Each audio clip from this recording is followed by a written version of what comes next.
Warning. The following video contains strong language that some viewers may find offensive or disturbing. Which children's movie is actually sad, disturbing? A Little Princess. It was hard to watch as a kid. Especially when she heard the news about her dad and the way she was treated. It was heartbreaking. Especially when she sees her father at the end and is desperately trying to get him to recognize her as police are dragging her away. The Hunchback of Notre Dame is darker than I remember as a child. The one torture scene took me by surprise because I definitely didn't remember that. Shit. I fucking forgot that. It's actually brilliant. Because they use rotten fruit and shit in place of the blood dripping down his body that Whiplashes would have left. So much respect for these little genius ways animators can tell horrifying stories with child-friendly visuals. The Rescuers. When Penny is forced to get the diamond out of the cave. It's so cramped and claustrophobic and the tide just keeps rising and they won't pull her out until she finds it. Terrifying. That movie was huge wake-up call to kids that are abused though. My ex adored that movie and it always made her cry. After we talked about it and even after we broke up it always does the same for me too. How about the old Rudolph the Red-Nosed Reindeer from the 60s? Watching it as an adult I am shocked how damn mean Santa is. And Rudolph's parents are pretty terrible too.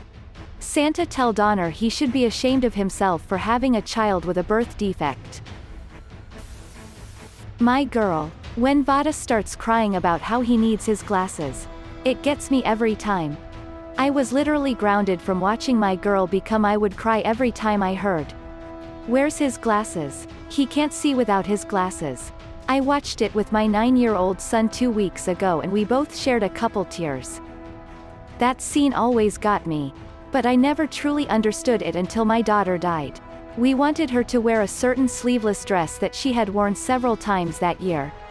She always wore a long-sleeved shirt under it because it was winter and the dress was itchy. Her funeral was on a hot week in mid-May. I didn't want her to wear the long-sleeved shirt because she would have been too hot. But I didn't want her to wear only the itchy dress. I had to go and buy her a new short-sleeved undershirt so she wouldn't be itchy or too hot. That was my glasses moment. Edit. Thank you all for your kindness. The second anniversary of her death was just a couple weeks ago. Next week is the third anniversary of her DIPG diagnosis.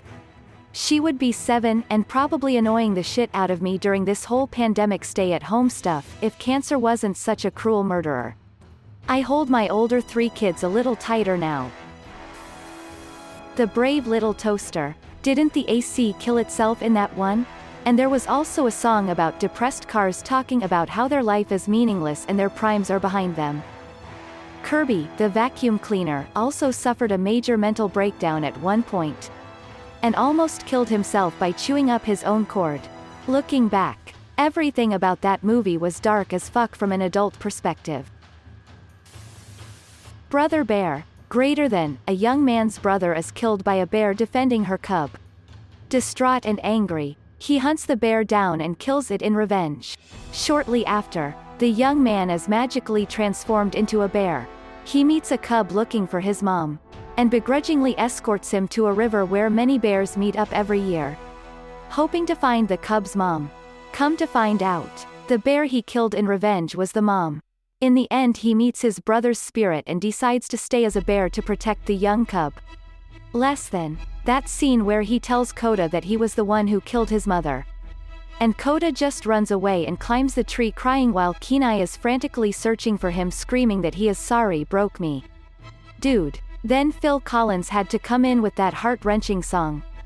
Fuck. I can't even watch that scene now without crying. James and the Giant Peach. That movie fucked me up and I'm not really sure why. IDK. It might be that fucking mechanical shark that would tear anything apart.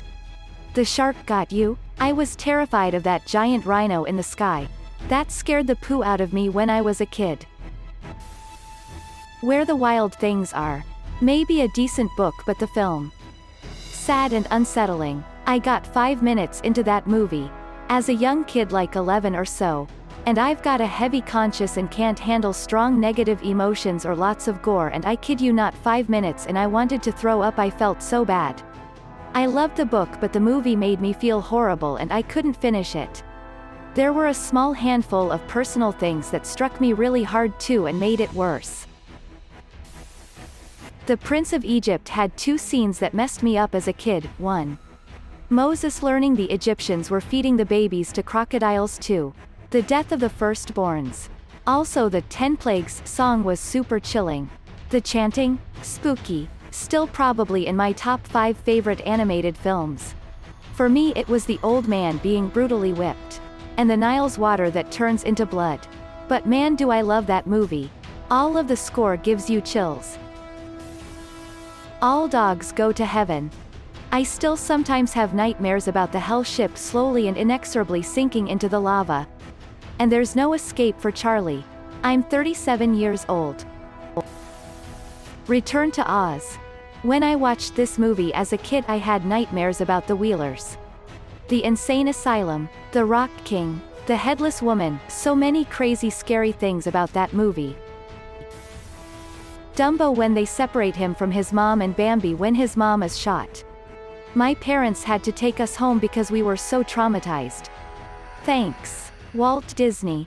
Especially the scene where Dumbo's mom rocks and comforts a crying Dumbo with her trunk through the bars of her cage after she was locked up. The Fox and the Hound is one of the saddest movies I've seen. Also, the full song Puff the Magic Dragon really gets me every time. Came here looking for this. I still love it so much, but it's a gut punch. I'm a hound dog. Woo. The original, animated Charlotte's Web. Fuck that song the spider sings right before she dies and leaves Wilbur all alone. Still makes me tear up. My dad has cried twice in his life. When his mom died, and at the end of Charlotte's Web. You can imagine why the latter one happened. The never-ending story horse in the mud scene. Some wounds never heal. That has always stuck with me. 24 years later. The Snowman. I still can't watch the end to this day.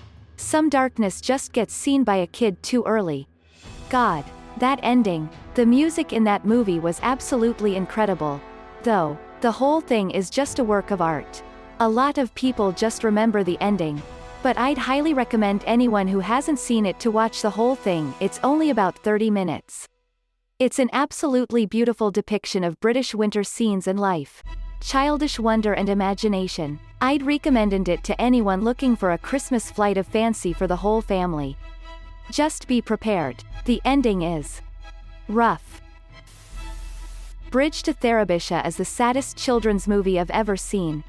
Imagine being a little 3rd, 4th grader reading the book, thinking it's one of the best books you've ever read, and then you get destroyed in a matter of pages. First book I ever cried over.